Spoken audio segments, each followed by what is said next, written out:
আবার আসিব ফিরে ধান সিঁড়িটির তীরে, এই বাংলায় এই সবুজ শস্য শ্যামলা সুন্দর মাতৃভূমিতে, যেখানে গাংচিল থেকে শুরু করে শালিক, ঝাউবন, বাঁশবন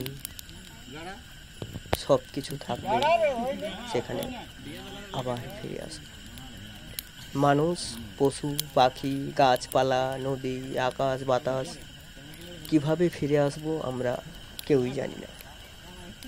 হয়তো ফিরবো, নয়তো বা ফিরবো না। জন্মেছি যখন, মরতে তো একদিন হবেই আমাদের।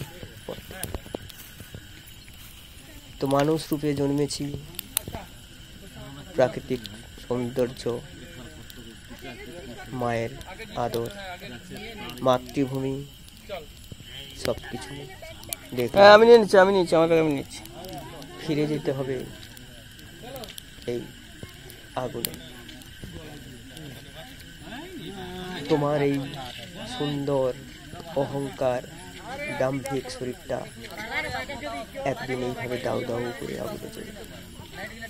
আত্মীয় পরিজন সবাই দেখবে, তোমার কাছের মানুষটা হাহাকার করবে, চিৎকার করবে।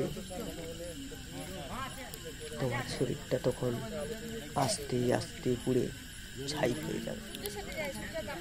তুমি বুঝতেও পারবে না যে আগুনে পোড়া কত ভয়ঙ্কর। আর ওই ছোট্ট দেশালাই কাঠির আগুন মুহূর্তের মধ্যে তোমার সারা শরীর ছড়িয়ে পড়বে। মানুষ যেমন খিদে পেলে, ভয়ঙ্কর খিদে পেলে মনে হয় অনেক কিছু খাবো, খাওয়ার পেলে যেমন মানুষের আনন্দ হয় সামনে খাওয়া দেখে, ঠিক আগুন কাঠ আমি কি তুলছি দেখেছো? আর তোমার ওই শরীর দেখলে তখন আগুনটা এমনভাবে জ্বলে ওঠে, চিতার আগুনটা মনে হয় যেন অনেক দিন ক্ষুধার্ত ছিল, অনেক দিন ক্ষুধার্ত থাকার পর দারুণ দিয়েছে সামনে। ফোকাসটা রেখেছি বলে দারুণটা হবে পুরে ছাই।